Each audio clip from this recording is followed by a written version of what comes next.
अन्य अच्छी जो सब आपणकर उपन्यास गुड़ी ता ना टे कहतु आप ଯୌତୁକ ଯନ୍ତ୍ରଣା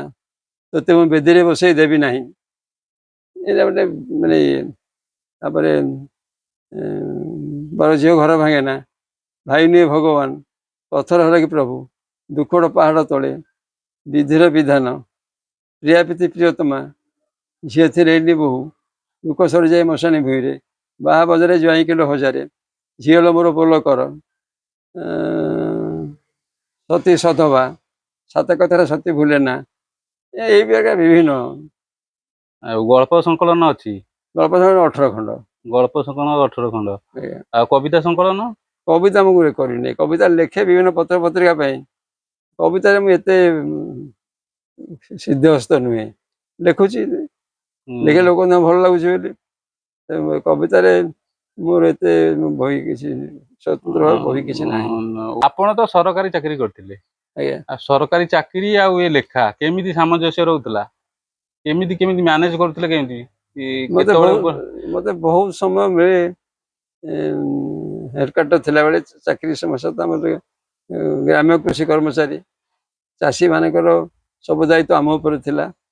ତାଙ୍କୁ ଆମେ ନିର୍ଦ୍ଦିଷ୍ଟ କାମ ଯୋଗାଇ ଦେଲା ପରେ ଆମକୁ ସମୟ ମିଳେ ମତେ ଯେତିକି ସମୟ ମିଳେ ମୁଁ ସମୟ ନଷ୍ଟ କରେନି ଆଉ ରାତିରେ ବେଶୀ ସମୟ ଲେଖେ ଯଦି 11ଟା 12ଟା 1 ଯାଏ ବହି ଲେଖା ଲେଖି କରେ ଭୋରୁ 4ଟା ବେଳକୁ ଉଠେ ଆଉ ପୃষ্ঠা 2 ପୃଷ୍ଠା ଲେଖିଦିଏ ଦିନକୁ ନିହାତି 20-25 ପେଜରୁ କମ୍ ଲେଖେନି ବୁଝିପାରିଲେ ତାପରେ ଲେଖା ହେଉଛି ଗୋଟେ ନିଶା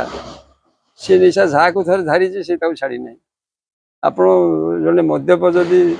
50 ବର୍ଷ ହେଲା ମଦ ପିଉଥିବ ତାକୁ କହିଲେ ଛାଡ଼ିଦେବ ସିଏ କିଛି ଅସୁବିଧା ନାହିଁ ଛାଡ଼ି ଦେଇପାରିବ କିନ୍ତୁ ଜଣେ ସାହିତ୍ୟ ପ୍ରେମୀ ଏବଂ ସାହିତ୍ୟ ଯାହାକୁ ମା ପେଟରୁ ଥିଲାବେଳେ ମା ହାତରୁ ଗର୍ଭରୁ ଯାହାକୁ ସେ ଆଟାକ୍ କରିଛି ସିଏ ଆଉ ଛାଡ଼ିପାରିବନି ଯେତେ ଚେଷ୍ଟା କଲେ ମଧ୍ୟ ଜେଲରେ ରହୁ ଫାଶୀ ଖୁଣ୍ଟରେ ଠିଆ ହଉ ଯୋଉଠି ଥାଇଲେ ସେ ତା ପାଖରେ ସାହିତ୍ୟ ହିଁ ତା ପାଖରେ ଥିବ ଆଉ କିଛି ନଥିବ ତେଣୁ ମୁଁ ତ ସେଥିପାଇଁ ଠାକୁରଙ୍କୁ କୁହେ ପ୍ରଭୁ ମୁଁ ଯଦି ଜନ୍ମ ହୁଏ ମଣିଷ ହେଇ ଜନ୍ମ ହେବି ତାହେଲେ ମତେ ଲେଖକ ଟିକେ କରିବ ପଛେ କର କିଛି ନଦିଅ କଲମଟା ମତେ ନିଶ୍ଚୟ ଦବ ଏଥିରେ ବହୁତ ଆନନ୍ଦ ଅଛି। ଆଉ ଗୋଟେ କଥା ମୁଁ ଆପଣଙ୍କର ଗୋଟେ ଇଣ୍ଟରଭ୍ୟୁ ଦେଖିଥିଲି ଆପଣ ନାଟକ ବହୁତ ଲେଖିଛନ୍ତି ମାନେ ନାଟକ ଯୋଉ ନାଟକରେ ଆପଣ ନିର୍ଦ୍ଦେଶନା ମଧ୍ୟ ଦେଇଛନ୍ତି ନାଟକ ସେ ନାଟକ ଆଉ ନାଟକ ନିର୍ଦ୍ଦେଶନା ସେଇ ବିଷୟରେ ଟିକେ କଣ କୁହନ୍ତୁ। ଏଥିରେ ଗୋଟେ ପଲିସି ରହିଛି ଆମର ଯୋଉ ଆମେ ଯାହାକୁ କହୁଛେ ଆମ ପାଠରେ ଅଛି ଟ୍ରେନିଂରେ ପଢ଼ା ହେଇଥିଲା ସେଟା ହଉଛି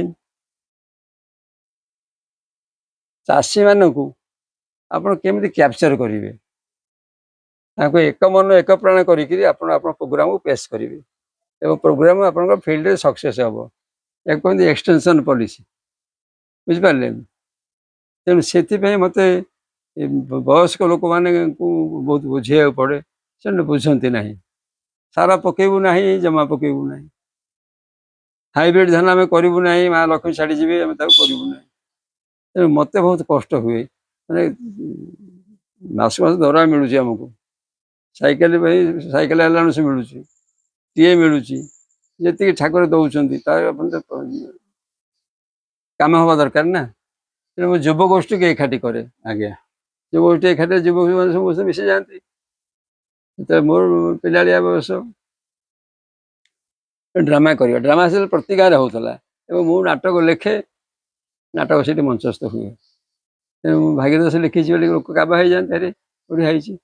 ଏକଜୁଟ ହେଇଯାଆନ୍ତି ଏକଜୁଟ ହେଇଗଲା ପରେ ମୁଁ ପ୍ରୋଗ୍ରାମ ପେଶ କରେ ତୁ କ'ଣ କରିବା ମଉସା ଏ ବର୍ଷ ତମ ଗାଁରେ 100 ଏକର ହାଇବ୍ରିଡ୍ ଧାନ ଚାଷ ହବ ନା ବାବୁ ତମେ କ'ଣ କରୁଛ କର ସେ ପିଲାଙ୍କୁ ନେଇ କର ଆମକୁ କିଛି କୁହନା ଏହାଦ୍ୱାରା କ'ଣ ହୁଏ ଆମ ସରକାରଙ୍କର ଯୋଜନା ଯେଉଁ ଆମକୁ ଦେଇଛନ୍ତି ଟାର୍ଗେଟ ଏତିକି କରେଇବ ଆମେ ତାକୁ ଆଚିଭ୍ କରେଇଦେବୁ